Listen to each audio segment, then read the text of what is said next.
A ver, vamos a ver.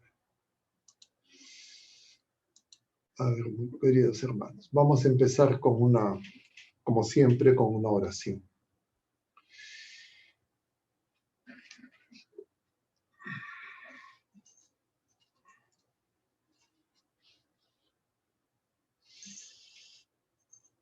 En el nombre del Padre, y del Hijo, y del Espíritu Santo. Amén. Señor Jesús, bendito y alabado seas. Te damos gracias porque nos permite reunirnos en tu presencia. Te pedimos que todas las cosas que pensemos, digamos y hagamos durante toda nuestra vida en el día de hoy, partan de ti como su fuente y lleguen a ti como su fin. Y lo hacemos con la oración de los hijos de Dios que tú mismo nos enseñaste. Padre nuestro que estás en el cielo, santificado sea tu nombre. Venga a nosotros tu reino. Hágase tu voluntad en la tierra como en el cielo. Danos hoy nuestro pan de cada día. Perdona nuestras ofensas, como también nosotros perdonamos a los que nos ofenden. Y no nos dejes caer en la tentación y líbranos del mal. Amén. En el nombre del Padre, y del Hijo, y del Espíritu Santo. Amén. Muy bien, queridos hermanos. El tema que se ha propuesto es elecciones y fe. Y claro, la tentación es creer que lo más importante de las elecciones son las elecciones que se toman en el campo político, como parte, en este caso, en nuestro país, del proceso electoral que se realizará, Dios mediante, en abril. Pero digo Dios mediante, porque si Dios no es mediante, cualquier elección que hagamos va a ser una elección que definitivamente va a tener dificultades. Y entonces vamos a asumir, porque ya lo hemos venido tratando en distintos momentos a lo largo de distintas charlas, que esa primera elección, es decir, que Jesucristo sea el centro de nuestras vidas, la hemos tomado. Es decir, las cosas que comentamos aplican si es que Jesucristo es el centro de nuestras vidas. Yo quiero escucharlo, poner en práctica lo que me dice y aspiro al bien eterno, al bien infinito, a Él mismo que es el bien trascendente, el bien que en Jesucristo, su Hijo amado, se nos entrega. Entonces, bajo esa afirmación que ahora yo diría no es algo que uno pueda asumir como dada, y por eso es que hay que reafirmarla, podemos ya hablar de otras elecciones que tomamos como personas de fe. Es decir, si es que no es Jesucristo el centro de mi vida, las elecciones que tome, las decisiones que tome, sean las que sean, no van a ser conformes a lo que es mi misión, la vocación a la que estoy llamado, mi naturaleza, el bien común y lo que corresponde a la vida de las criaturas humanas, de la creación entera, porque nosotros participamos de la misión de Jesucristo y de la vocación común que es a participar de su vida divina, que es la santidad. Es decir, ser hijos de Dios, hijos del Padre en el Hijo único. Y entonces esa es la elección fundamental. Pero nosotros vivimos en una etapa de la historia donde los poderes temporales, donde el mundo se opone y quiere sacar a Dios, pretende sacar a Dios, quiere apropiarse de la viña y matar al viñador, como si lo pudiera hacer. Porque Jesucristo, muerto y resucitado, no muere más. Parece que de eso no se han enterado. Pero sin embargo, vemos cómo los poderes temporales en el mundo y también en nuestro país, una y otra vez, insisten en llevar adelante ese plan que está condenado al fracaso, pero en su ceguera y en su soberbia creen equivocadamente que están avanzando. Lo hemos visto muy claramente en repetidas ocasiones en nuestro país, pero recientemente, por ejemplo, a raíz de esta resolución de la Corte Superior de Lima en relación a este caso de esta señorita Ana Estrada y su pretensión de acceder a la eutanasia y cómo se han apresurado las autoridades de turno, pasajeras, en pronunciarse a favor de esta sentencia, que no les corresponde, porque justamente son autoridades de un gobierno transitorio que tiene que velar porque se lleven adelante el proceso electoral y el tránsito a las nuevas autoridades que supuestamente los ciudadanos peruanos van a elegir, pero que se han apresurado a decir que están a favor, incluso se han atrevido a decir que no van a apelar la Procuraduría del Ministerio de Salud y del Ministerio de Justicia. Porque el gobierno, el ejecutivo y también gran parte del Estado, si no todo, ha sido capturado por personas que no tienen a Dios, que no tienen a Jesucristo en el centro. Y por eso el atrevimiento de el presidente de la República de decir que ninguna confesión religiosa ni ninguna fe está por encima de su criterio, de su cabeza. Entonces, si no hay ninguna confesión religiosa por encima de su cabeza, él está por encima de Dios. Él es Dios, está diciendo. Ya ni siquiera como Luis XIV, el Estado soy yo, sino yo estoy asumiendo poderes por encima, incluso de lo que dice la fe. Sin embargo, para la mayoría de las personas de fe, no nos hemos escandalizado. No hay indignación en las redes sociales ni en la opinión pública. Más indignación ha causado, por ejemplo, sobre la polémica desatada en torno a si es que se pueden adquirir vacunas por agentes privados o no. Que es un tema importante, por supuesto, y yo como profesional de la salud, por mi formación y experiencia en el campo de la salud, me podría haber tentado a creer que ese es el tema más importante de la coyuntura política actual.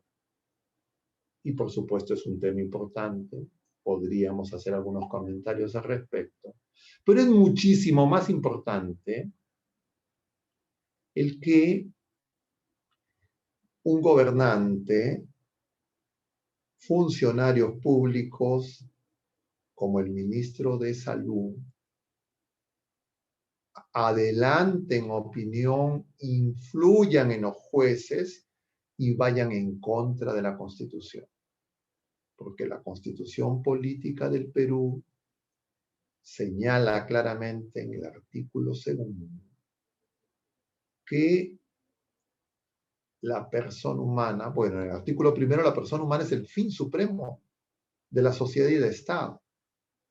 Y la vida humana se respeta desde la concepción hasta su término natural. Entonces, ¿cómo se atreven estas personas a decir que su opinión que es además contraria a la fe de la mayoría de los peruanos, está por encima de la Constitución, y yo pienso que esa declaración sería meritoria en otras condiciones tal vez menos comprometidas como las que tenemos, para evaluar si esas personas tienen realmente la condición moral para gobernar. Pero eso, claro, lo hacen con plena conciencia, con el aval y la complicidad de los medios de comunicación y a veces con, yo diría, nuestra observación pasiva y apática, porque creo que se evidencia que nuestra formación en la fe es frágil. Nuestra formación en la fe no tiene como centro a Jesucristo, que es el camino y la verdad y la vida. Y el Evangelio de Jesucristo es Evangelio de la vida. Pero cuando el ser humano quiere tomar el árbol de la vida, quiere flagrantemente ocupar el lugar de Dios. Y cuando eso ocurre, no es posible ninguna justicia humana.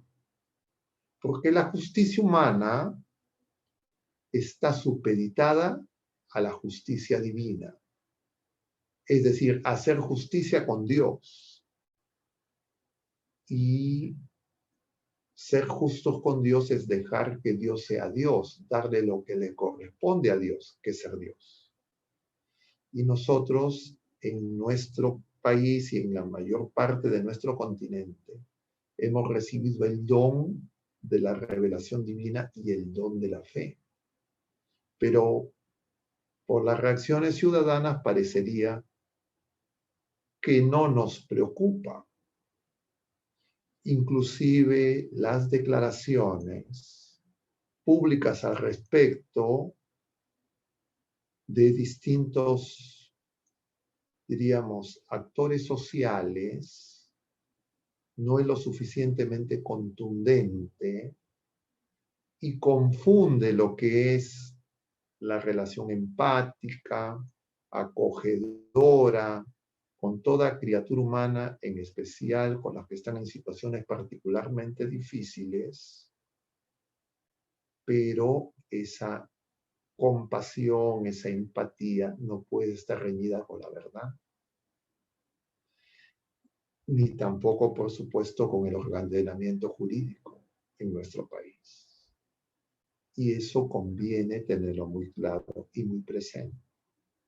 Porque si es que eso no está claro, entonces nosotros no vamos a reconocer que la fe ilumina la razón y que la fe y la razón son necesarias para encontrar la verdad y que no es posible una verdadera caridad sin verdad, como nos recordaba el Papa emérito Benedicto XVI en su exhortación postsinodal Caritas in Veritate, la caridad en la verdad. Es decir, amor y verdad no son disociables. Amor, verdad, bien, belleza se identifican. Y en el grado sumo es Dios. Dios es la verdad suma, Dios es la belleza, Dios es el bien infinito. Y Dios nos revela en su Hijo amado, Dios y hombre verdadero, la verdad de nuestra condición humana.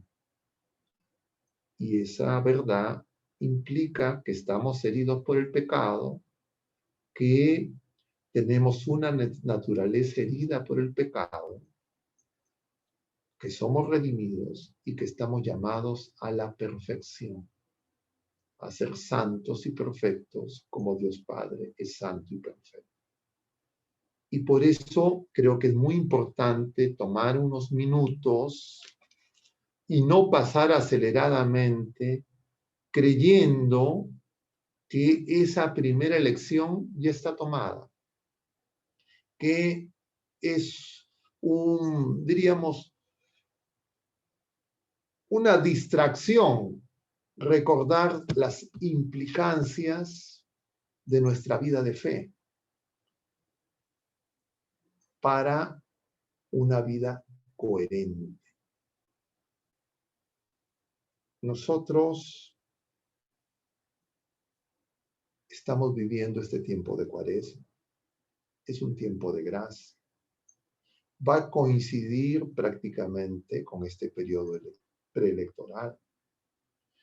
Este tiempo de Cuaresma, además, lo estamos viviendo igual que el mundo entero en medio de una pandemia, que es una prueba para nuestra fe. Entonces nosotros no podemos creer que esta coyuntura electoral, que tiene una serie de rasgos, yo diría, peculiares, es una más. Es decir, esta coyuntura electoral, como la pandemia misma, es una prueba para nuestra fe. Y lo que por lo menos yo aprecio en lo poco que va de el debate electoral, tal cual los medios de comunicación, diríamos, parametrados usando un término velazquista, comprometidos con el financiamiento público y por tanto adherentes incondicionales de lo que señalan las autoridades de turno, hace que sea mucho más exigente.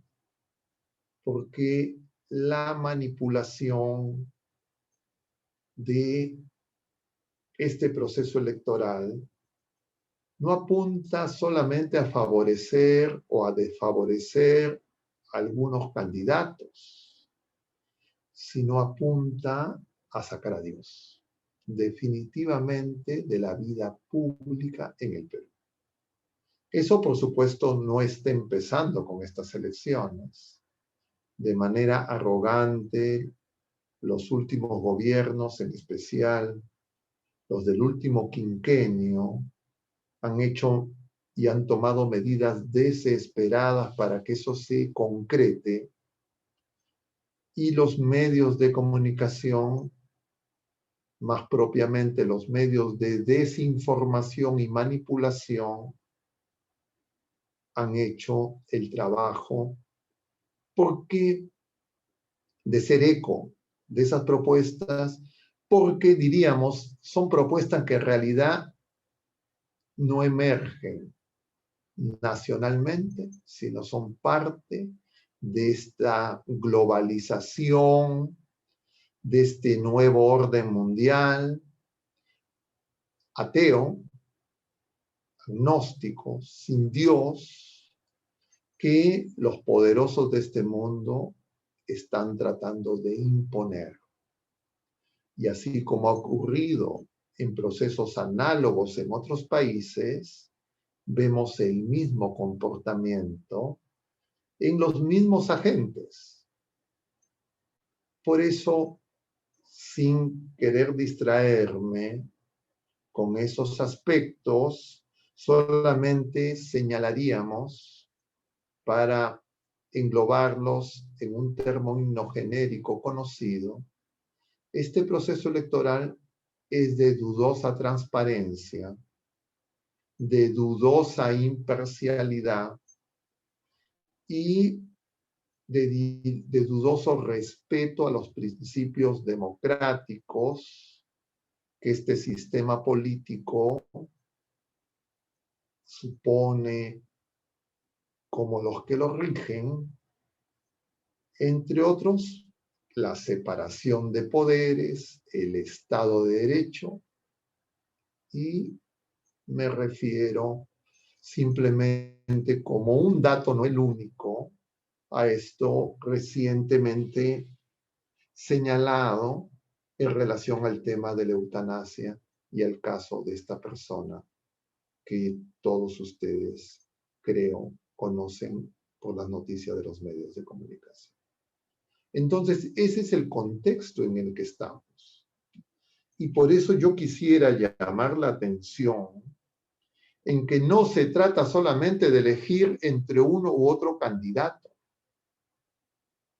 que al final, en el proceso electoral, eso será diríamos, la respuesta operativa que cada quien tendrá que tomar en conciencia.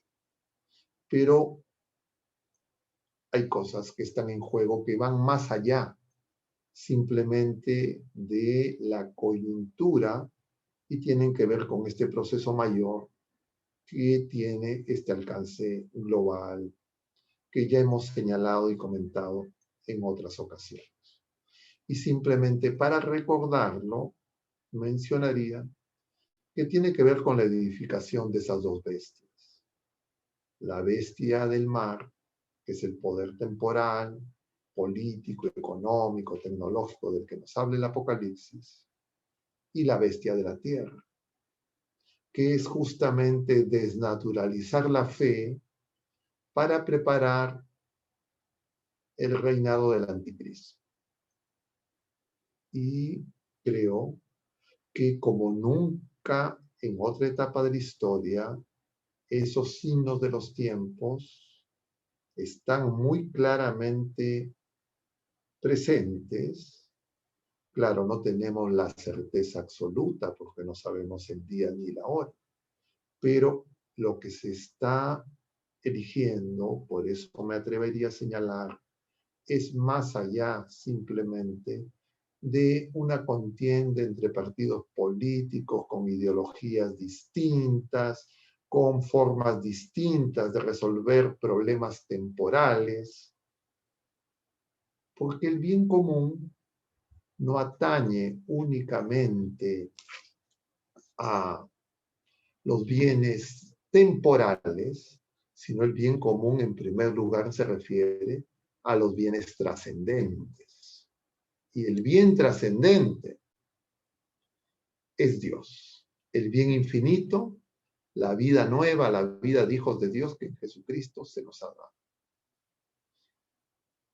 Entonces vamos a referirnos en lo que queda de este breve tiempo que tenemos a los aspectos más genéricos en relación a la responsabilidad que tenemos como personas de fe, que hemos recibido el don de la vida nueva de hijos de Dios a través del bautismo y que como clérigos, como laicos, como religiosos estamos llamados a ser testigos del amor de Dios en medio de este mundo que pasa.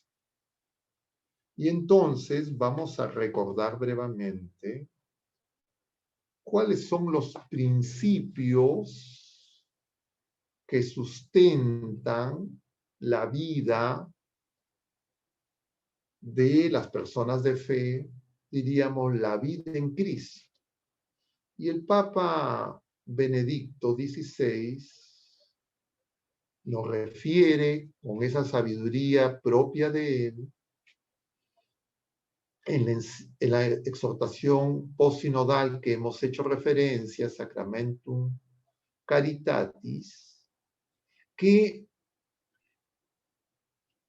el culto agradable a Dios nunca es un acto meramente privado, sin consecuencias en nuestras relaciones sociales, sino que exige el testimonio público de nuestra fe.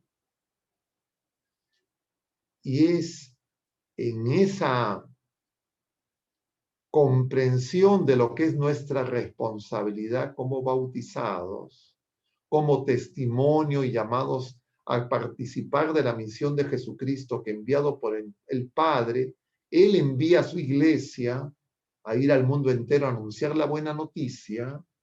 Nosotros tenemos que reconocer cuáles son los principios que norman la vida social de los bautizados, es decir, de la iglesia, y que recoge la doctrina social de la iglesia. Y estos principios podemos resumidamente señalar son los siguientes.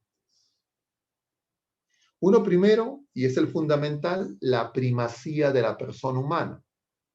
Y en ese aspecto eso es coincidente con lo que señala el artículo primero de la Constitución Política del Perú. Es decir, la sociedad y el Estado están al servicio de la persona y no al revés. No es que las familias, las personas están al servicio del Estado, al servicio de las organizaciones y de las instancias y entes jurídicos, sino es todo lo contrario. Y entonces, por eso es que es flagrante, insultante e inaceptable que políticos, gobernantes y autoridades inviertan esa relación. Y entonces su opinión, su comprensión reducida de lo que es la vida humana, se anteponen no solo a la Constitución, sino a principios que para nosotros los bautizados, como nos dirá el mismo Papa Benedicto, son no negociables. Entonces, el primer principio de la vida de la doctrina social y de la vida pública, de la vida comunitaria, de las personas bautizadas, de la vida de fe, es la primacía de la persona humana. Y el segundo es justamente el de la solidaridad, porque nosotros no somos individuos aislados, nosotros somos seres de relación llamados a comunión en el Hijo único, a formar esa nueva familia, la familia de hijos de Dios, porque somos hijos por mérito de Jesucristo. Y anunciar el Evangelio, la buena noticia, hasta el confín de la tierra. Otro tercer principio de la vida pública es que el Estado es subsidiario, porque hay instituciones de la sociedad y del Estado que son, de la sociedad y de las familias, de las personas en comunidad, que son previas al Estado. Por ejemplo, la familia, que es una institución prejurídica y que el Estado tiene que proteger y no pretender destruir, manipular según ideologías y visiones de los grupos poderosos o de organismos internacionales y sus filiales no gubernamentales que actúan como verdaderos agentes políticos y están infiltrados en el conjunto del aparato público, no solo en el Perú, sino en muchos lugares. Y entonces el principio de subsidiariedad del Estado es fundamental. Pero además está el principio de participación en la vida pública. Y por supuesto la participación de la vida pública de los bautizados no es distinta a la de los ateos, a lo de los no bautizados, a lo de los paganos, a lo de los agnósticos, a lo de los que han perdido la fe, porque somos ciudadanos, pero tenemos una responsabilidad mayor, porque tenemos que dar testimonio del amor de Dios, del Evangelio, de la buena noticia, y de la vida en Cristo, es decir, de una vida moral. En cuarto lugar, nosotros sabemos que no todo se compra y se vende, que existe la gracia, la gratuidad, es decir, relaciones que no son meramente comerciales. Y esas relaciones que se cultivan en el seno de la familia son la manifestación del amor de Dios, y hemos hablado en las últimas semanas sobre la familia y sobre el matrimonio. Y en cuarto lugar, el bien común. Y les decía, el bien común no solo el bien pasajero, no solo el bien temporal, sino el bien común trascendente, que es permitir que las personas puedan alcanzar la salvación y la vida nueva que Jesucristo nos trae. El Papa Benedicto señalaba a raíz de las elecciones en Estados Unidos, identificó los principios o los valores no negociables en relación al comportamiento y las actitudes de los católicos en las coyunturas electorales, en las elecciones electorales. Y estos principios, valores no negociables que identifica el Papa son 4. El primero es el respeto y la defensa de la vida humana desde su concepción hasta su fin natural, que para el caso de nosotros, ciudadanos en el Perú, es además un mandato constitucional. Y por tanto, como ciudadanos, y más aún como personas de fe, tenemos el deber de defenderlo porque es el fundamento de nuestra sociedad, pero además coincide con lo que nos enseña la Iglesia y con lo que es la verdad revelada en Jesucristo y enseñada en el magisterio de la Iglesia y testimoniada en la tradición viva de la Iglesia. Imperecedera, innegociable. Otro principio es la familia, fundada en el matrimonio entre el varón y la mujer, como cédula de la sociedad. El tercero es la libertad de la educación de los hijos. Y el cuarto es la promoción del bien común en todas sus formas. Y entonces, si tenemos en cuenta esos 4 principios, la vida, la familia y el matrimonio, la libertad y la educación de los niños, de los pequeños, de los jóvenes, y el bien común, comprenderemos cómo descaradamente los medios de comunicación y muchos grupos políticos afines a estas corrientes ateas, agnósticas, muchos promovidos por agentes internacionales, una y otra vez, con la complacencia de estos medios de comunicación parcializados, quieren utilizar, como ya lo han hecho en otras ocasiones, esta coyuntura electoral para producir el adoctrinamiento y la confusión que daña nuestra fe. Y por eso es que nosotros no podemos pensar simplemente que es un asunto de elección. No es simplemente que este candidato, tengo simpatía por este candidato. O algún familiar de repente, o algún conocido, compañero de estudio, compañero de trabajo, está candidateando en algún partido. Y mis expectativas de que de repente de ser elegido voy a encontrar algún tipo de beneficio para utilizar recursos públicos, sino nosotros tenemos que tener plena conciencia que esta es una elección de fe.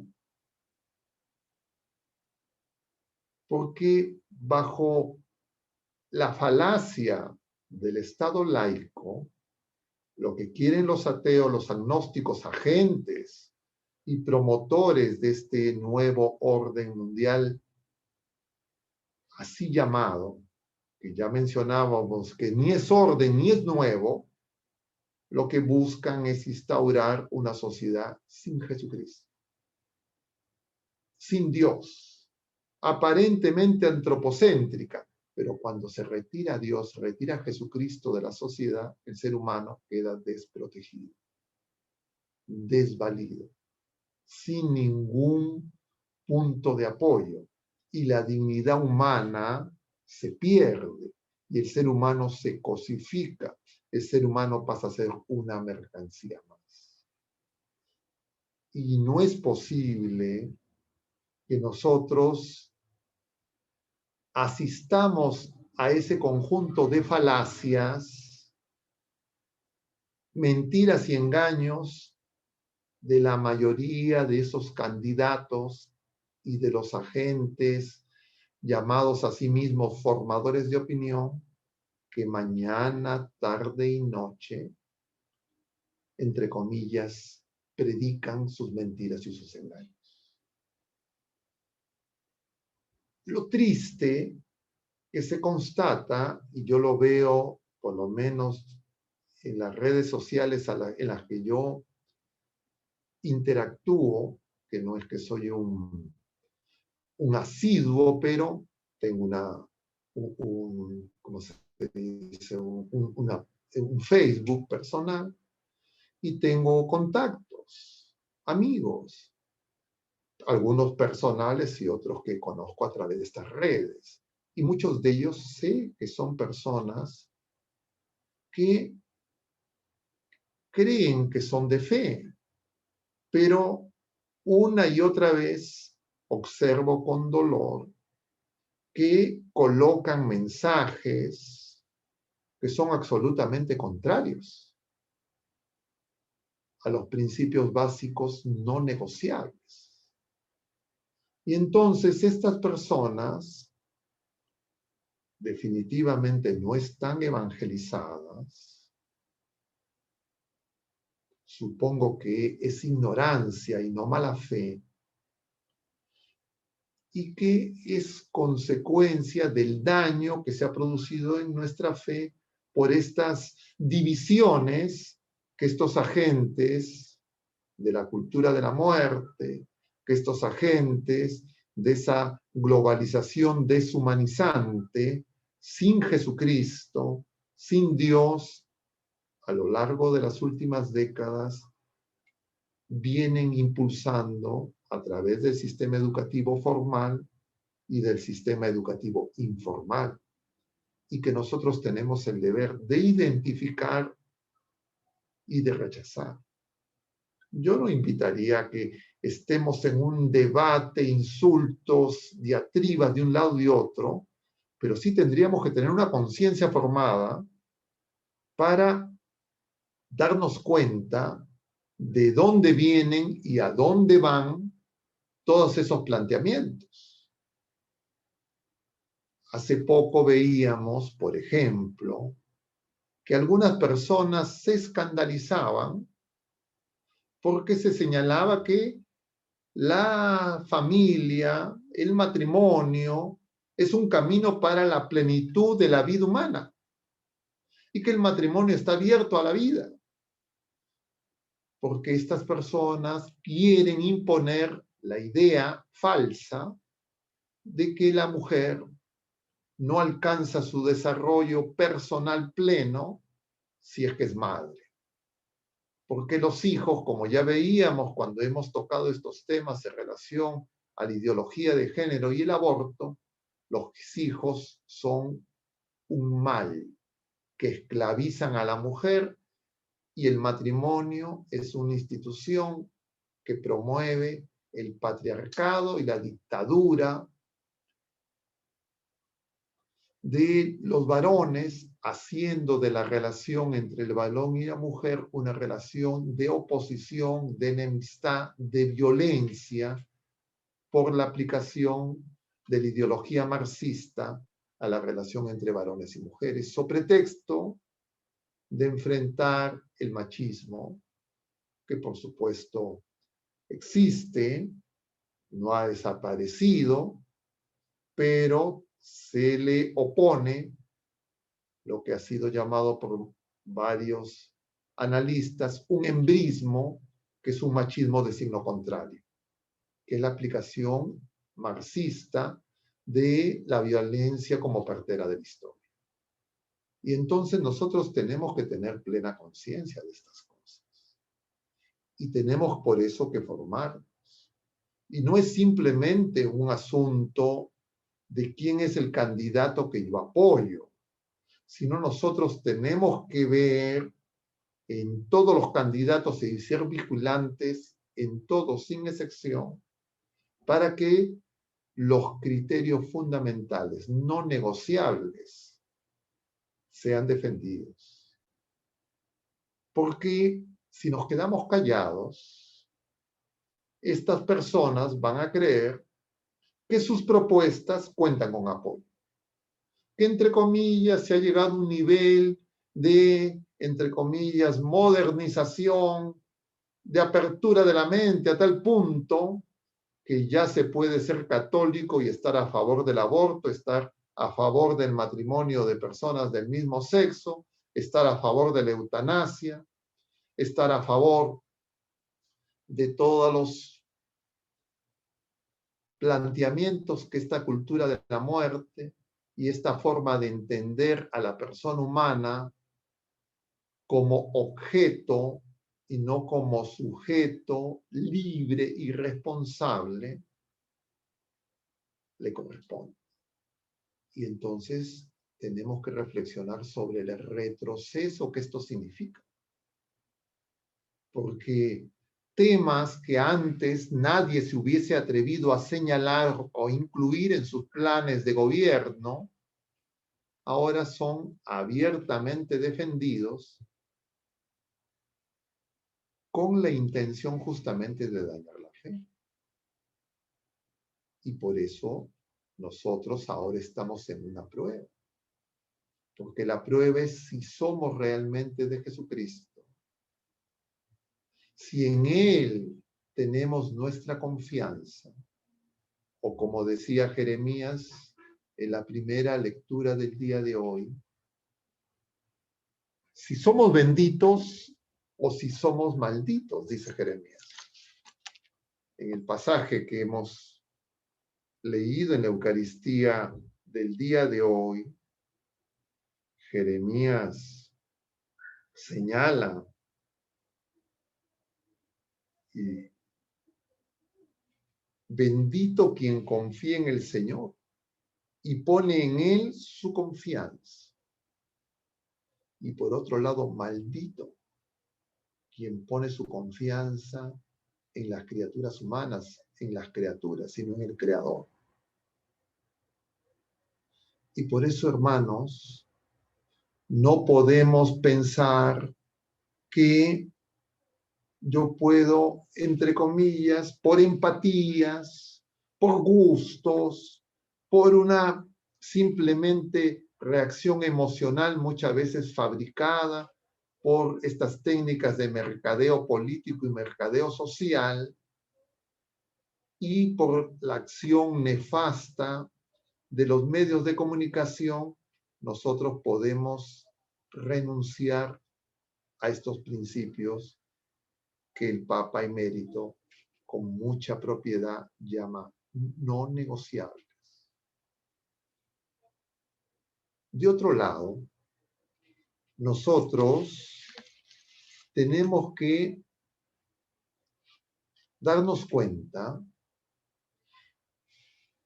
que la agenda del debate se quiere una y otra vez artificialmente descentrar para que no se toquen estos principios no negociables, que se quieren colocar como que son secundarios, menores, no trascendentes, no determinantes. Y entonces parecería que más importante es lo coyuntural, lo inmediato, lo pasajero, es decir, una visión distorsionada, que es la que tiene la cultura pagana, atea, agnóstica, que no es la de fe de lo que significa el bien común. Y por eso quisiera tomar unos breves minutos para referirme al bien común.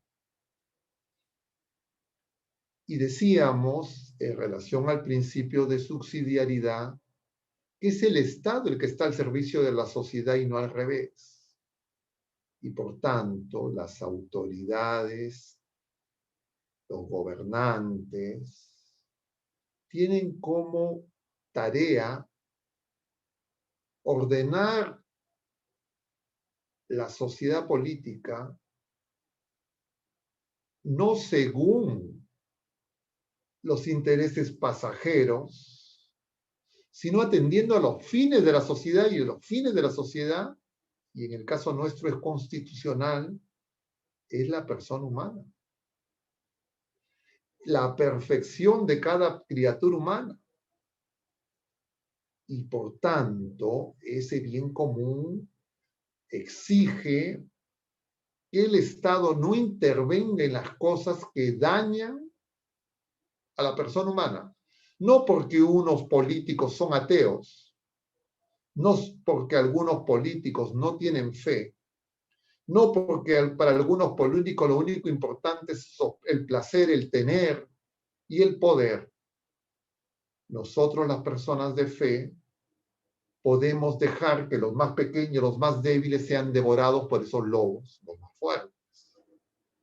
Y eso ocurre con los niños, con los jóvenes, el sistema educativo y todo lo que es la responsabilidad de la educación pública. Entonces, estos principios para identificar el bien común tienen que hacernos comprender la importancia de estos bienes no negociables.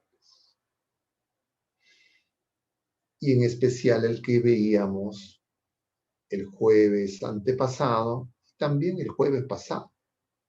La educación de los jóvenes, según las convicciones y no según las convicciones del poder de turno, es un derecho fundamental. Y en consecuencia, las posiciones en relación a la moral, a la castidad, a la educación sexual, no es algo en la que el Estado o las ONGs y estos grupos de agentes que se han encasillado y han infiltrado las instituciones públicas en nuestro país, van a decirnos qué es lo que tenemos que hacer. Igual es en el caso del matrimonio, igual es en el caso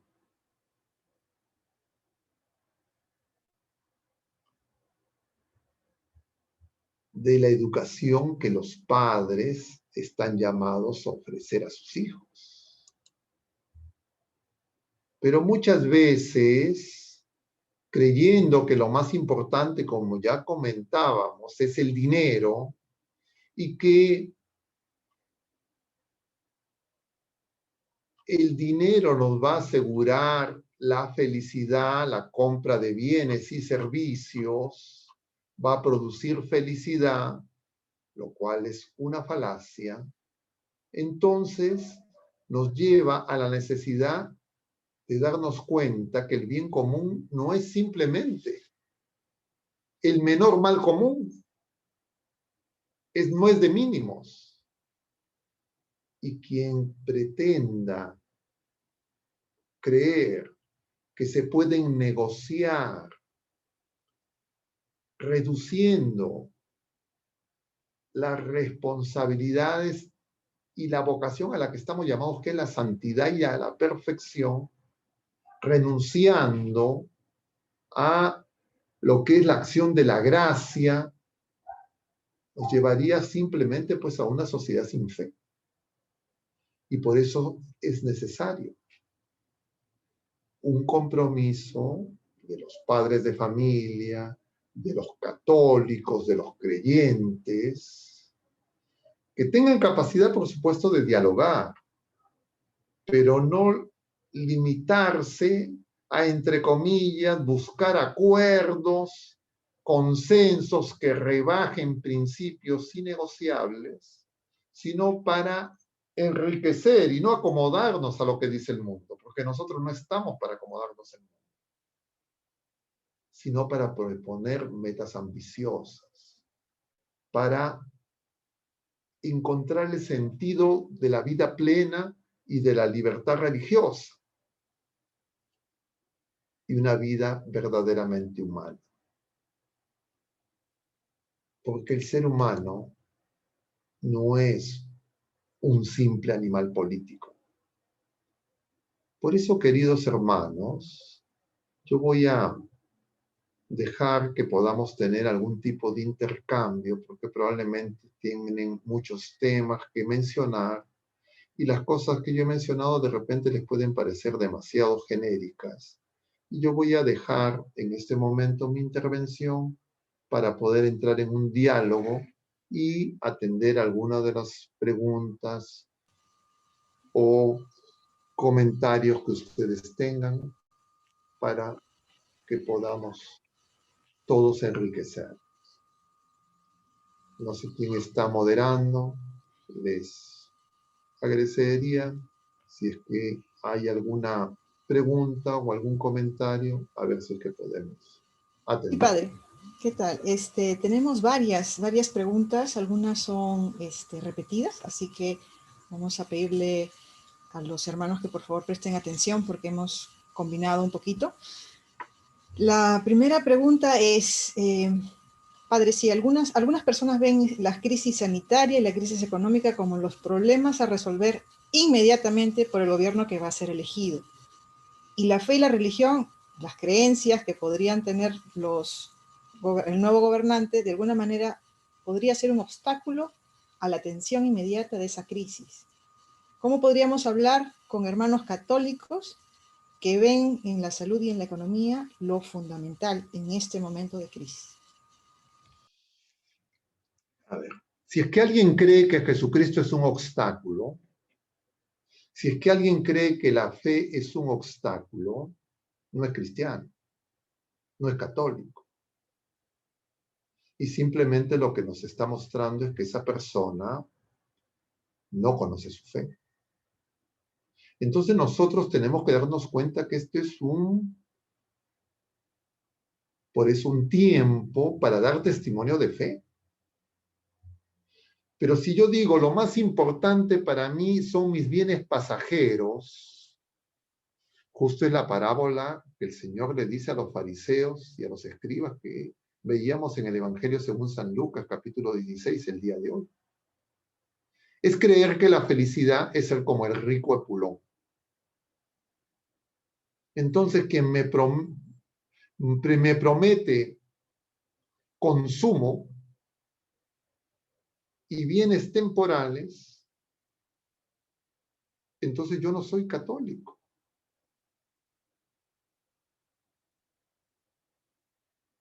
Yo diría, por eso nosotros no podemos dejar de denunciar en nuestra vida de fe. Ya tuvimos una oportunidad en que hablábamos de la denuncia y el anuncio. Anunciamos a Jesucristo, estamos en un tiempo de Cuaresma y la conversión es darnos cuenta que no estamos buscando primero el reino de Dios, sino estamos buscando primero la añadidura. Y si es que yo busco primero la añadidura, es porque mi fe está dañada, porque mi fe es una fe sin esperanza, es una fe vana, hemos repetido en muchos casos. Entonces lo que necesitamos es ahora aplicar a estas multiplicidad de opiniones que se dan en medio de los procesos electorales para reconocer en esos planteamientos si son conformes a nuestra fe. Pero si yo digo, mira, ve, para las elecciones no interesa mi fe, no interesa Dios, lo único que me interesa es el bien pasajero, entonces lo que va a ocurrir es que este plan ateo de la instauración del reino del anticristo tiene las puertas abiertas de par en par. Porque el modelo va a pasar por ofrecer bienes pasajeros. El modelo pasa por renunciar al bien eterno, es decir, renunciar a Jesucristo. Nosotros incluso deberíamos de preguntarle a los candidatos y debería ser el criterio para decidir la elección. A ver, usted, candidato o candidata, usted va a abrir los templos para que se celebre la Eucaristía. O usted va a seguir creyendo que Jesucristo contagia. que Jesucristo no da vida y salud, sino es un vector de la pandemia. Y uno tendría que preguntarle al candidato, ¿usted cree en Jesucristo? Y un católico, un cristiano, ante alguien que se dice ateo, ¿yo cómo voy a votar por un ateo? ¿Cómo puedo votar por un agnóstico? Porque ese ateo, ese agnóstico, por más, entre comillas, capacidades técnicas e intelectuales o relaciones, no va a estar en condiciones de respetar la dignidad de la persona humana. Entonces, si yo creo que es más importante el tener que el ser, es que yo no estoy, por ejemplo, viviendo la cuaresma. Yo les decía en las charlas precedentes que las tentaciones de Jesucristo se colocan siempre, todos los años, el primer domingo de Cuaresma. Y las tentaciones de Jesucristo son muy oportunas en este tiempo electoral. Porque el demonio tienta a Jesucristo con la tentación del tener, del asegurar lo pasajero, que es como creer que es más importante, entre comillas, lo económico, los bienes perecederos.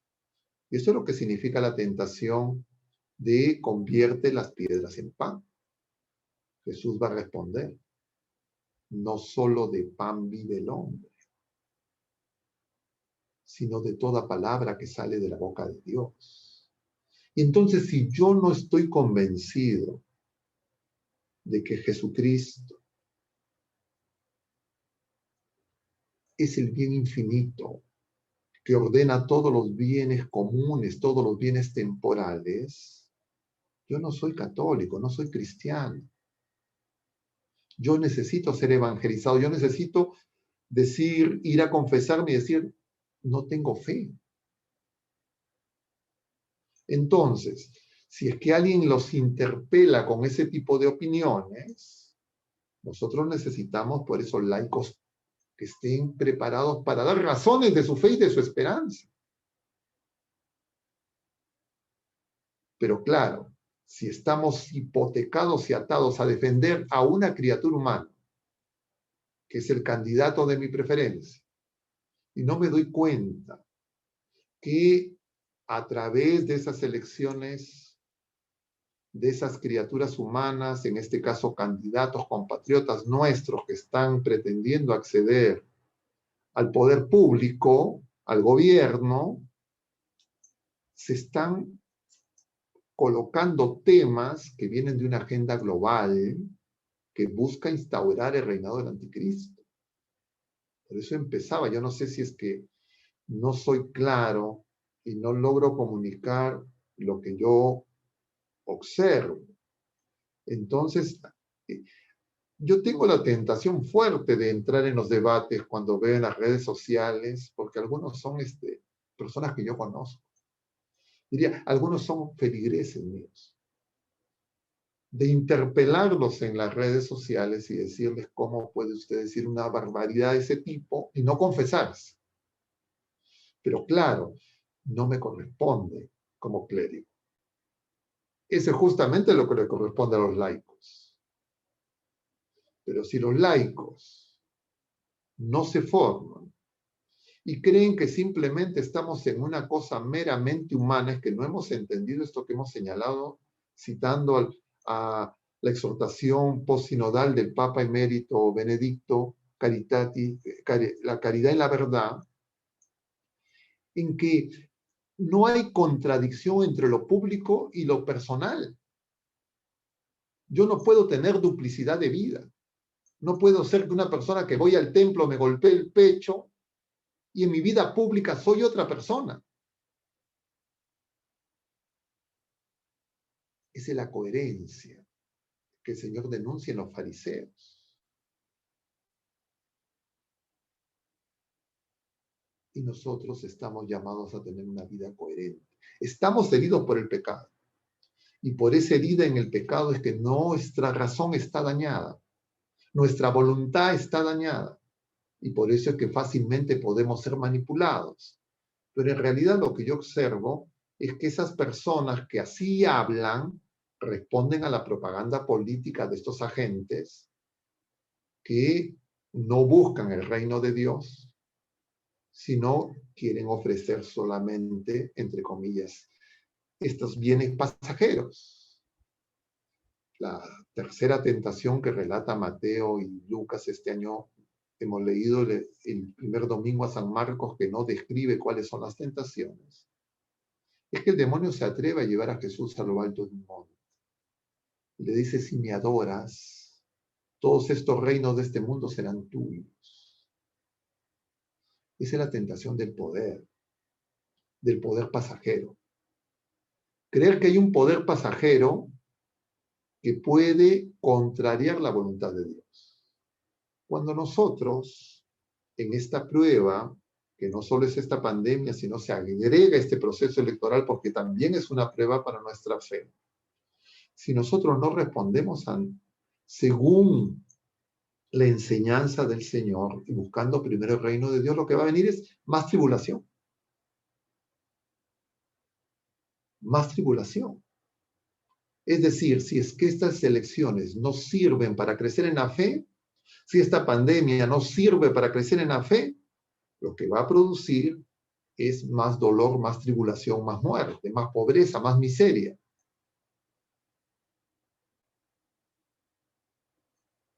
Ahora, si nosotros realmente creemos que es así, que el Señor de la historia es Jesucristo, que Él no ha perdido los papeles, nosotros comprenderíamos que la sola razón no basta para encontrar la verdad y que las elecciones tienen que ser una oportunidad de crecer en la fe y de conversión.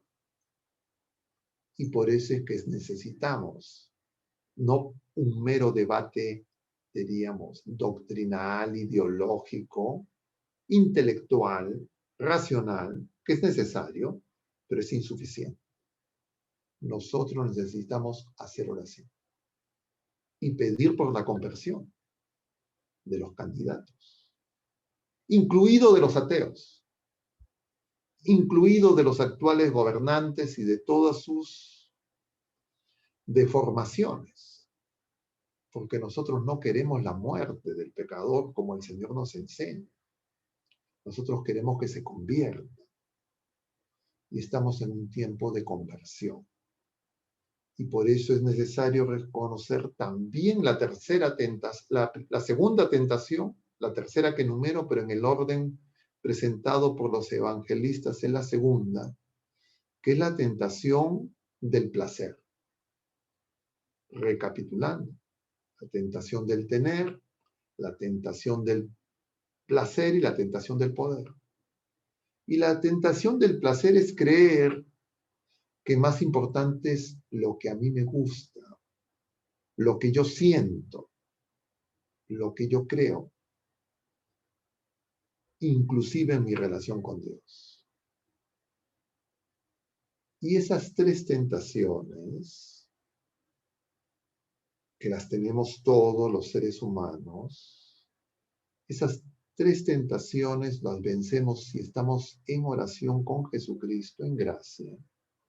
Pero si aplicamos esas prácticas que nos recomienda la Iglesia en este tiempo de Cuaresma, es decir, la limosna,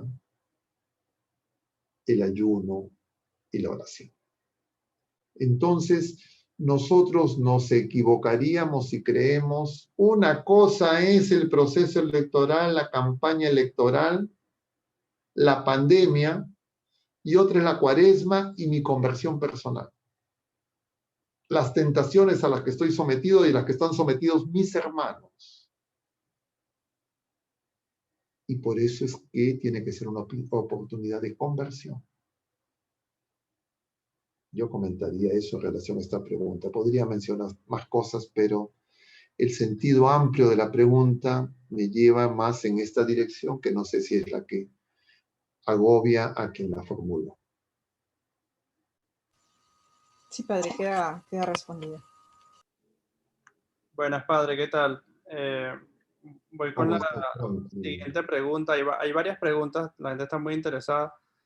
Hay una pregunta que, bueno, creo que ya usted ha comentado, pero de repente se puede reforzar un poquito. Karina dice, padre, ¿cómo responder cuando nos dice que es peligroso mezclar política con religión? O sea, nos dicen a nosotros que si gana el candidato que es pro vida, estará afectando libertades de las minorías. A ver, es que justamente, pues lo que nos falta es una formación en la fe. Y por eso es que ante esos comentarios burdos de las personas probablemente sin fe, nosotros nos quedamos sin argumentos. Yo les mencionaba, la virtud de la religión es hacer justicia con Dios, es decir, dejar que Dios sea Dios. Nosotros creemos que nuestra fe es revelada, es decir, Dios se ha dado a conocer y se ha manifestado como Dios amor que viene a salvar, no a juzgarnos ni a condenar. Y Él es el camino que nos conduce a la vida verdadera y la vida definitiva.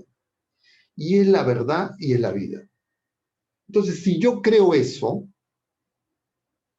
y alguien me dice, mezclar la fe, la religión es dañino, yo tendría que entonces estar aceptando que mi fe no es verdadera, que las ideologías de los ateos, las visiones parciales de los agnósticos, de los tibios, son superiores a mi vida de fe.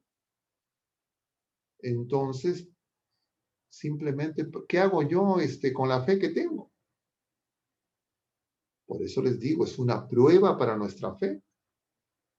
Yo en ese momento o tengo que callar o yo tengo que anunciar a Jesucristo. Pero si a la menor interpelación yo retrocedo, y entonces igual pues yo creo entonces que Jesucristo es dañino, que Jesucristo le hace un mal al ser humano. Entonces tiene que ser retirado.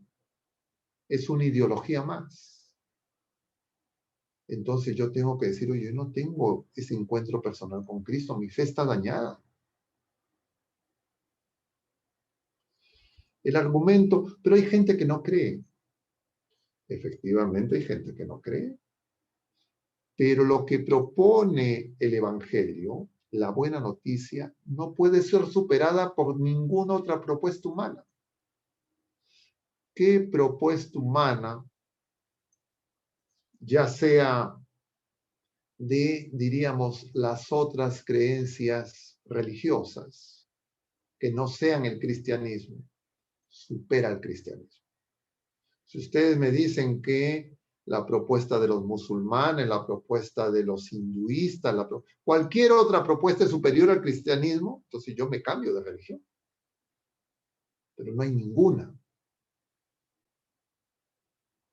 Peor aún, que un ateo, que un agnóstico, que una propuesta política, ideológica, del marxismo, del liberalismo, de cualquier corriente política, sea superior al cristianismo, al evangelio, dígame cuál. Porque entonces significa que el ser humano tiene una dimensión meramente temporal. Entonces, tenemos que darnos cuenta que todas esas, entre comillas, observaciones, atingencias que se proponen, todas son veneno contra nuestra fe. Y cuando yo las acepto, o yo creo que no tengo cómo responder, yo tengo que tener el autodiagnóstico y decir, tengo mi fe debilitada, Señor, aumenta mi fe, no puedo dar razón de ti, te estoy negando.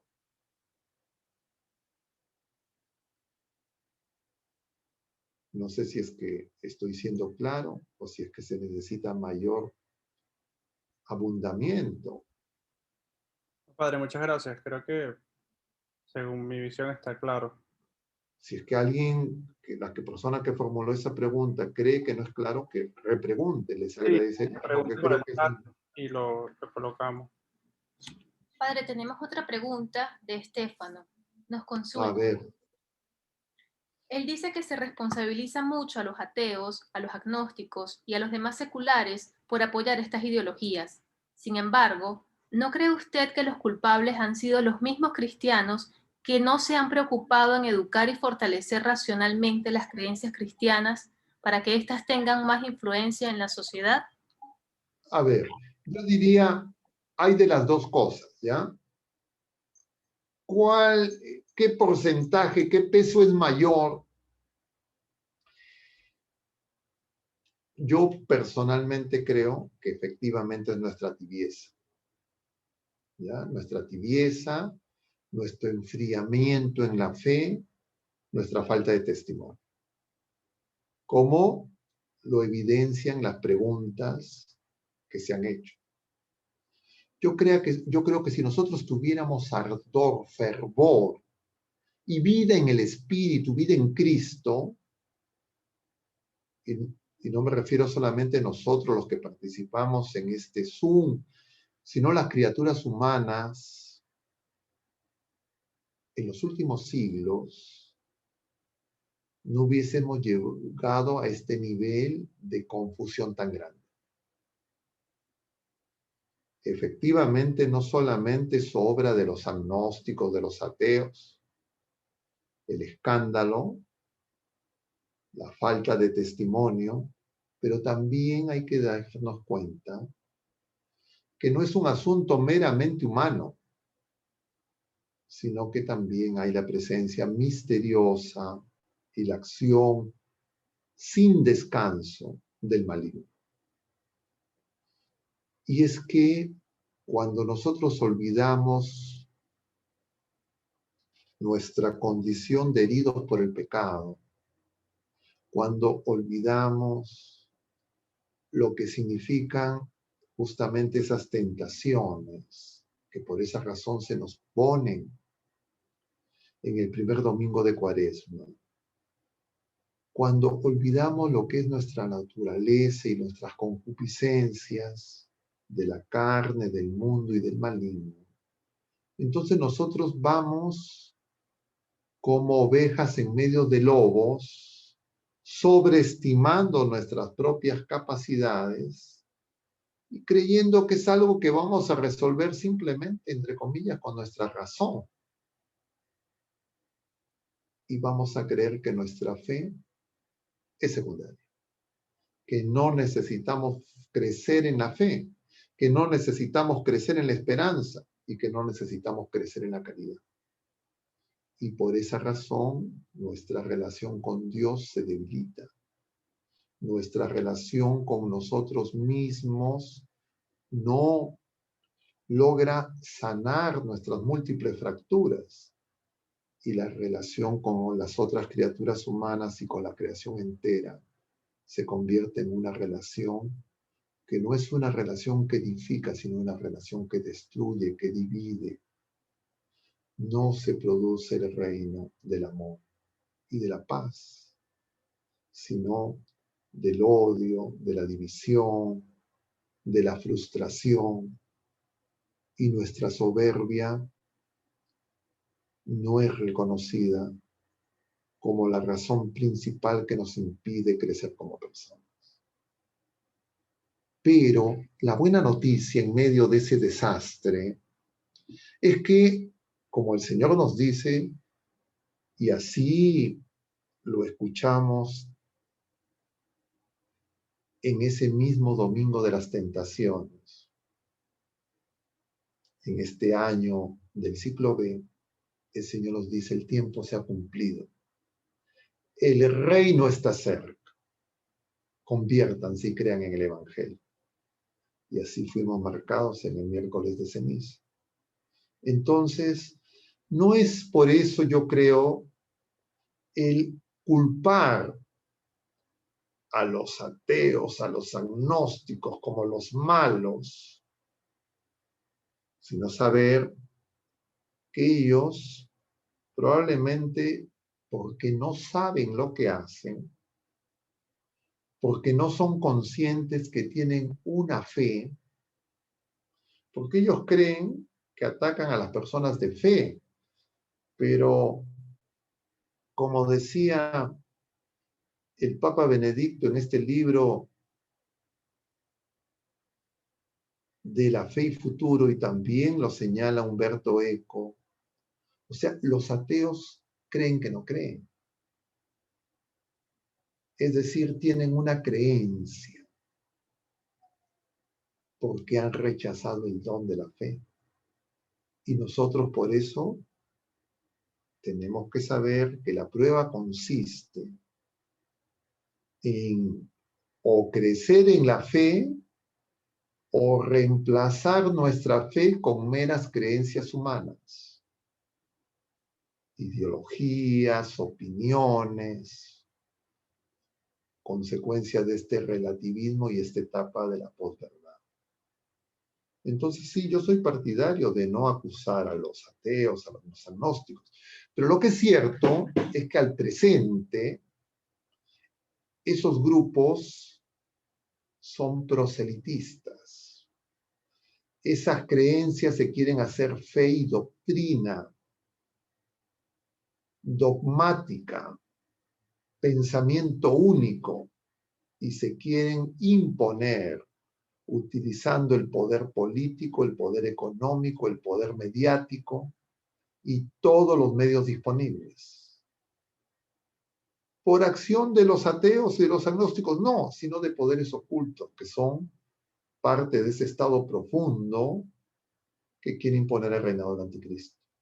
Entonces también sería ingenuo creer que esto es un asunto simplemente de libre pensadores, de gente open mind, que bueno, quiere opinar de una manera, quiere opinar de otra cosa, y bueno, no le gusta algo, quiere hacer un ejercicio, entre comillas, honrado de su libertad. No, estas personas son gente manipulada, engañada, adoctrinada durante décadas y siglos, que necesita el testimonio de personas que puedan ayudarlos a que descubran la verdad. Y esto yo lo digo en primera persona. No estoy diciendo cosas que a mí me han enseñado en mi propia experiencia vital. Yo les podría dar testimonio.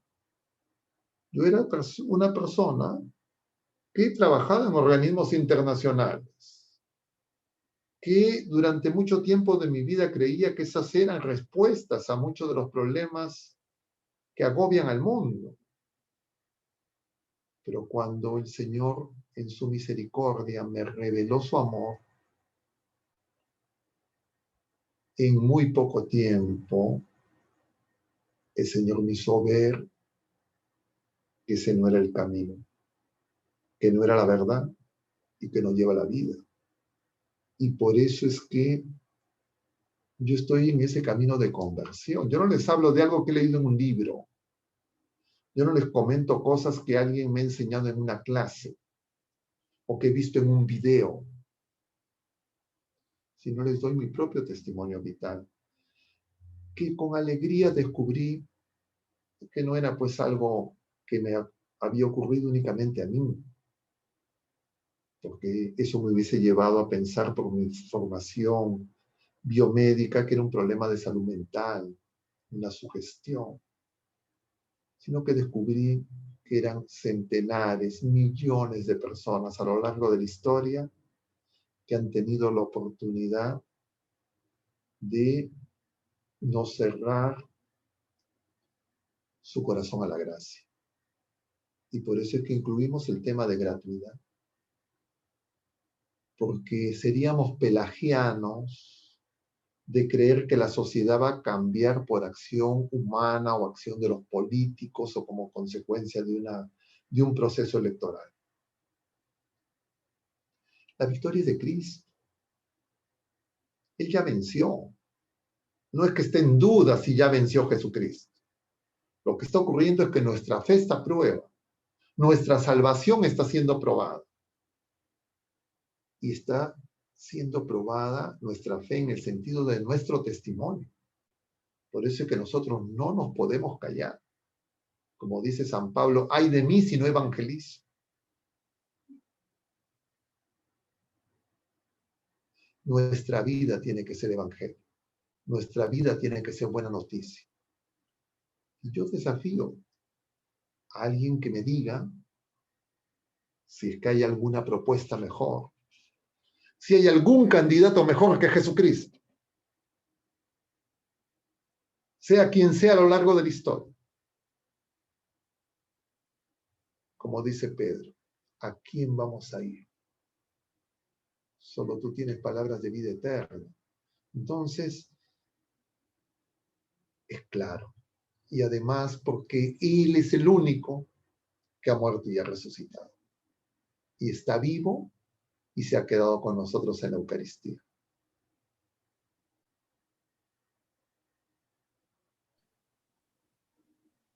Gracias, Padre. Padre, tenemos una pregunta de un hermano que es docente de una casa de estudios, educación superior. Nos dice, esta universidad es cualquier cosa menos católica, según su criterio, en este momento. Ante este fenómeno, el silencio de muchos sacerdotes de la propia universidad ha sido lamentable y hasta complaciente.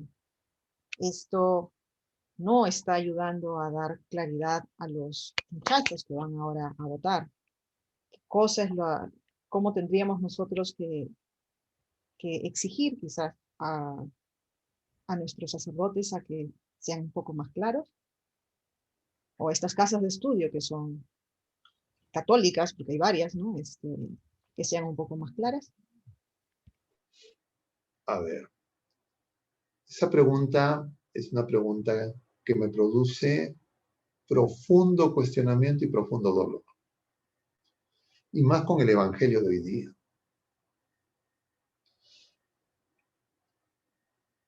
Ese Enrique Pulón que se banquetea,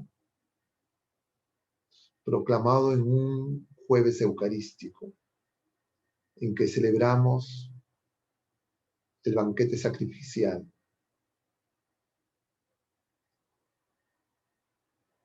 El pan bajado del cielo. Dios mismo que se nos ofrece en alimento. Y que sin embargo no compartimos.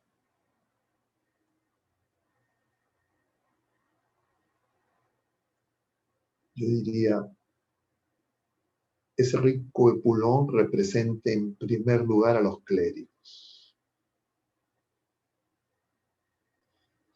Porque esos Lázaros hambrientos son el conjunto de personas de la humanidad entera que embotados por las cosas pasajeras, en la oscuridad del pecado, o por la falta de apertura para dar testimonio de Jesucristo Eucaristía, están partiendo de este mundo sin el viático. Y entonces a mí me da profundo dolor y temor de cuando llegue mi hora, le pida al Señor que me dé una gota de agua y que el Señor me responda, te di los bienes en vida, y no se refiere a los bienes pasajeros, sino Él se nos entregó. Cuando Él se nos entrega a nosotros es para que demos testimonio. Y cuando yo les digo que la fe está dañada, no me estoy refiriendo solamente a la fe de los laicos, sino a la fe de la Iglesia, que es un solo cuerpo.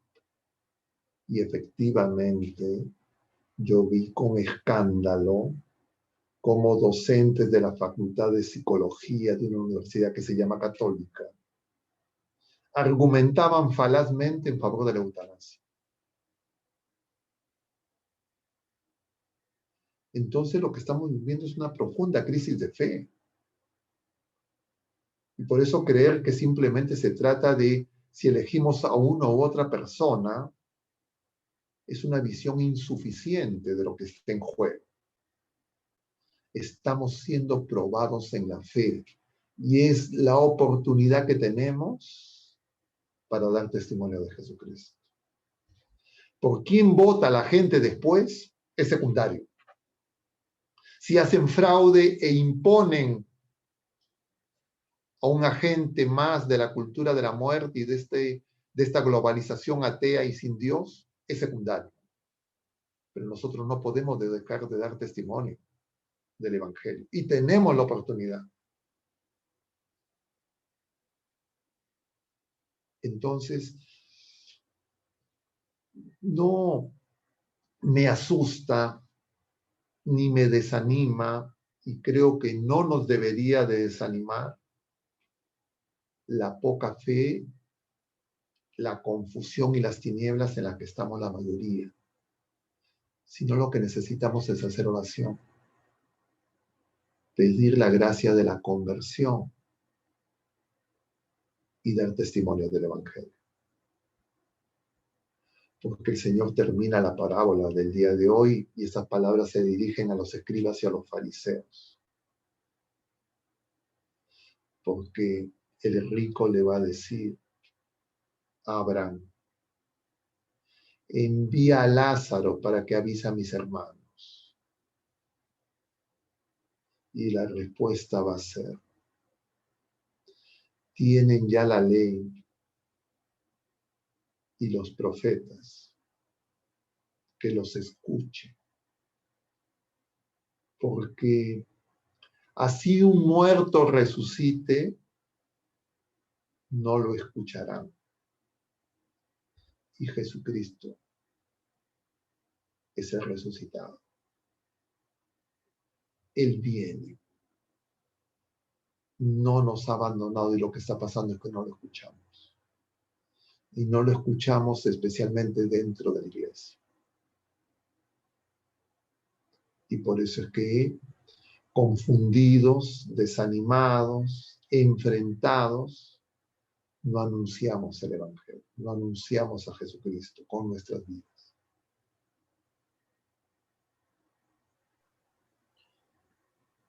Gracias, Padre. Tenemos otra pregunta aquí de familia Bodero. Es más que todo sobre acción, ¿no? Entonces preguntan, buenas noches, Padre. Tengo dos preguntas. Primero, el candidato que reúne lo necesario para manejar el país es Rafael López Aliaga y el día de mañana va a ser anulada su consideración para continuar en campaña. Debemos A, solo orar, B, orar y realizar una marcha. Y la segunda pregunta, ¿cómo podemos los laicos presionar para la apertura de las iglesias? A, realizar un recurso de amparo, B, solo orar, C, realizar marchas. Yo diría, es una pregunta compleja, ¿ya? Porque siempre, yo he comentado en otras ocasiones, ¿no? Siempre cuando decimos orar nos parece poco. Por eso le ponemos solo, ¿no? Entonces, cuando yo digo orar, me parece que más efectiva es una marcha, más efectiva es una acción judicial. Yo no me opongo a las marchas, a las acciones judiciales, pero yo creo que es mucho más importante y más eficaz es la oración. Porque como nos enseña la iglesia, el reino va a ser obra de Jesucristo, no obra nuestra. Lo que nosotros necesitamos es convertirnos. Y todas estas circunstancias son pruebas. Si es que hay algún candidato que parece que reúne mejor un planteamiento de fe y cristiano, y es, como se dice el término, es tachado, es eliminado de la contienda,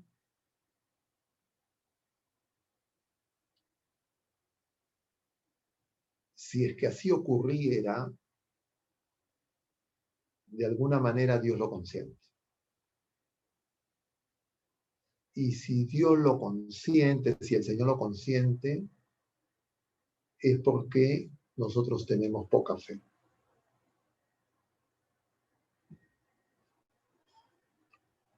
Claro, a veces uno dice, no, pero ¿cómo va a ser las realidades temporales? Es que no se me cae un caballo de la cabeza si es que el Señor no lo consiente. Entonces significa que el Señor no quiere que... No, lo que significa, si es que eso ocurriera, es que nosotros necesitamos una prueba más dura. Necesitamos una medicina más fuerte porque no estamos dispuestos a convertirnos. Y yo creo que eso va a ocurrir. Yo creo que no hay conversión en el mundo. No hay conversión en nuestras familias. Porque estamos seducidos por promesas pasajeras. En estos días estamos leyendo a Jeremías. Yo veo mucha analogía entre la situación en el mundo, no en el Perú solamente, y el tiempo de Jeremías. Jeremías llamaba a la conversión al reino de Judá. Y el reino de Judá se sentía seguro. A diferencia del reino del norte, creía que no iba a ir al exilio.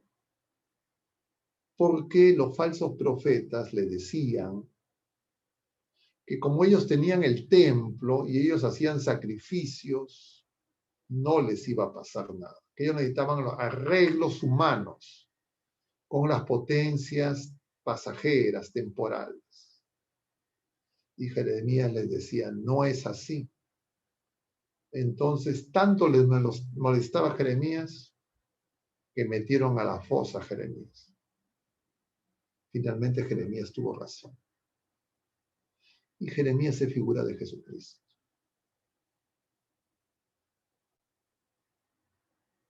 El Señor no venció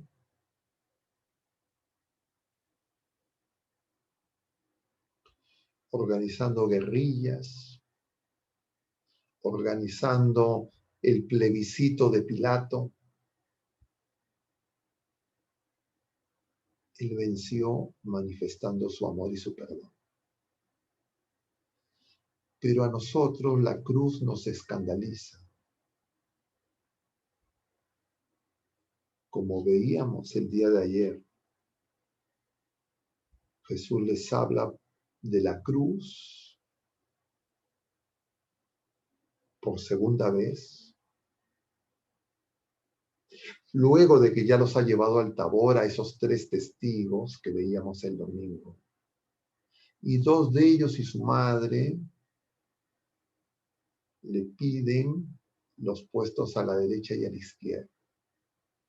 Y Jesús le dice, ustedes no saben lo que piden.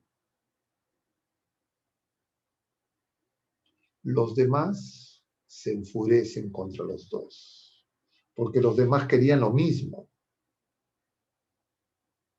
De esos 12, uno solos va a estar en el momento de la prueba. Nosotros tenemos que experimentar la cruz. Si nosotros queremos seguir a Jesucristo sin cruz. Entonces, ¿cómo creemos que va a venir la cruz? Justamente va a venir. La cruz, consecuencia que va a haber más aborto, va a haber más eutanasia, va a haber más corrupción, va a haber más violencia, más autoritarismo, menos libertad. Pero esa cruz la vamos a dedicar nosotros mismos, por nuestra falta de fe y nuestra falta de testimonio.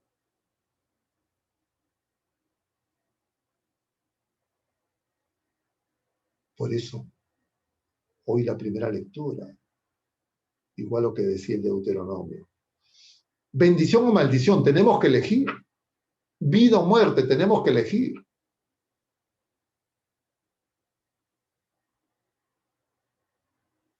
Y eso es lo que está pasando en el mundo entero. Claro, la bestia cada vez es más fuerte. ¿Ustedes creen que estas personas que durante 20 años o más han construido este poder temporal, han controlado todos los medios de comunicación y prácticamente todos los poderes públicos? ¿Ustedes creen que van a soltar ese poder en unas elecciones transparentes? Si es que ven que está en riesgo. ¿Alguien podría creer que eso es así? Si eso fuera así, significaría que nosotros en el Perú tenemos pues la democracia más pura. Yo quisiera tener esa visión optimista, pero mi realismo, mis años y mi experiencia me hacen ver que esas cosas no son fáciles.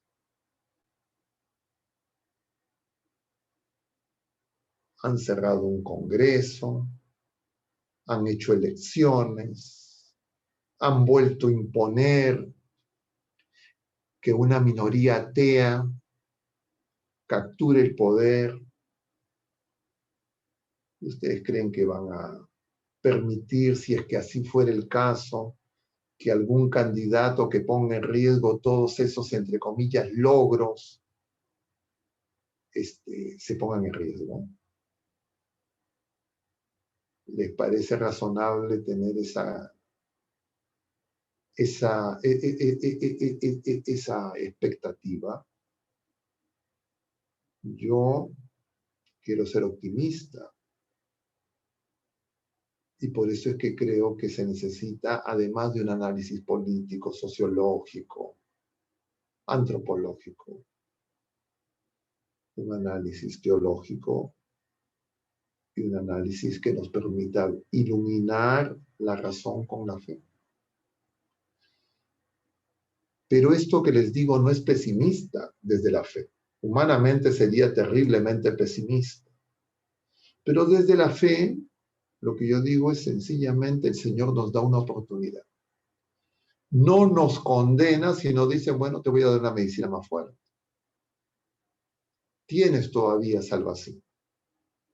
Te puedes arrepentir y te puedes convertir, pero necesitas mayor tribulación.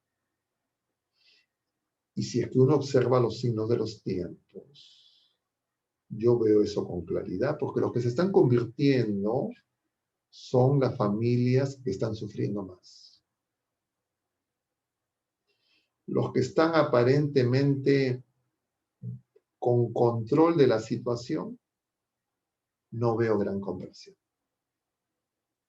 Yo veo más conversión en las personas donde han fallecido los padres, han fallecido los hermanos, donde no tienen seguro, no tienen oxígeno.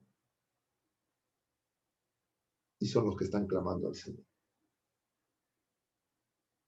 Otros que se han quedado en la cuarentena, que tienen algún ingreso más o menos estable, están esperando la vacuna.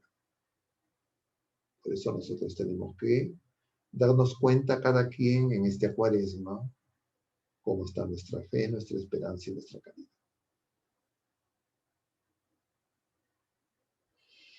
Y nosotros sabemos que, como el Señor nos dice en Mateo 24, que levantemos la cabeza, que nos alegremos porque está cerca la liberación. Y el Señor está cerca, no estamos solos. Gracias, Padre. Flor, que considera que estas charlas son enriquecedoras, nos consulta: ¿por qué estos temas como el de hoy no se tocan durante la misa, ya que muchos feligreses tibios no participan en estas charlas? Es que la misa, el tiempo que se tiene es breve. Y claro, a veces en una homilía no da para tocar todos estos temas. Yo no puedo hablar en general. Yo en lo personal, cuando es posible, intento compartir criterios de discernimiento para entender los signos de los tiempos. A veces de manera más explícita, pero lo que necesitamos es comprender que esto no es una tarea solamente de los clérigos, sino nuevamente nosotros tenemos que tener unidad de vida en nuestra vida personal, nuestra vida doméstica, en lo privado diríamos, y en la esfera pública. Y entonces todos los bautizados estamos llamados a dar testimonio del Evangelio. Creer que eso no corresponde a los laicos. Creer que solamente eso corresponde a los clérigos. O creer que eso solamente se tiene que hacer en el periodo electoral. Es un error.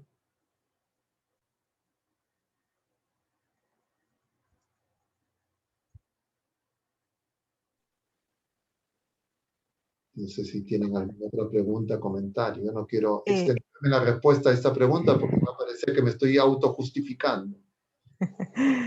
Padre, sí. Bueno, han quedado algunas preguntas, pero ya por la hora vamos a cerrar aquí. Ha sido una charla, creo que muy completa. Como usted dice, nos queda orar, esperar, ser optimistas, pedirle a Dios que nos ilumine, ser testimonio para poder atraer a más personas a Dios. Y bueno, muchísimas gracias por la charla, Padre. Yo Gracias a los solamente hermanos. insistir. Yo no conozco a algunos de ustedes. Algunos nombres me suenan familiares. Por alguna razón, la mayoría de la gente está con las cámaras apagadas, no les puedo ver las caras.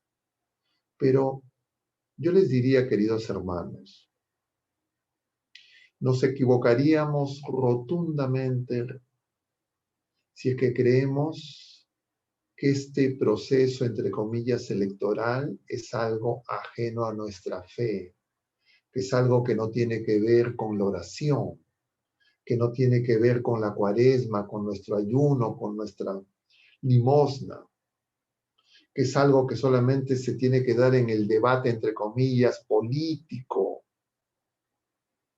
Los que tengan esa capacidad y esa formación y esa responsabilidad, que así actúen. Pero todos nosotros tenemos el deber, no ciudadanos, sino el deber de bautizados de hacer oración. Para pedir por la conversión de todos los candidatos, para pedir por todos nuestros hermanos que van a tener que elegir, porque probablemente muchos no sepan que la elección que van a hacer no es solamente entre opciones temporales, porque el bien trascendente y el bien temporal no se pueden fracturar, porque el eterno ha entrado en el tiempo. Y para que finalmente nos demos cuenta que nosotros estamos llamados a dar testimonio del Evangelio a tiempo y a destiempo. Y no podemos callar, empezando por nuestros familiares, por nuestros amigos, por los más cercanos. Los que tienen una opción partidaria decidida, examinen si es coherente con la fe que profesamos. Y si es que así fuera, den testimonio y defiendan esa candidatura. Pero por pereza yo no puedo dejar de examinar los planteamientos de todos esos personajes. Y tengo la obligación, no solamente con mis familiares, no solamente ante mí mismo, sino ante Jesucristo, de en este tiempo anunciar el Evangelio. Y eso para nosotros se concreta en esos principios no negociables. La vida, el matrimonio, la familia, la educación de los jóvenes, de los más pequeños en la fe y el bien común. Muchas gracias por su paciencia. Vamos a terminar con una oración. Dios te salve María, llena eres de gracia, el Señor es contigo. Bendita eres entre todas las mujeres, y bendito es el fruto de tu vientre Jesús. Santa María, Madre de Dios, ruega por nosotros pecadores, ahora y en la hora de nuestra muerte. Amén. El Señor esté con ustedes, y la bendición de Dios Todopoderoso, Padre, Hijo y Espíritu Santo, descienda sobre todos ustedes y permanezca para siempre. Mucho ánimo, queridos hermanos. El Señor está cerca, el Señor está con nosotros y en nosotros. Abramos nuestro corazón al Señor. No tengamos miedo. Mucho ánimo. Muchas Gracias, por- Padre.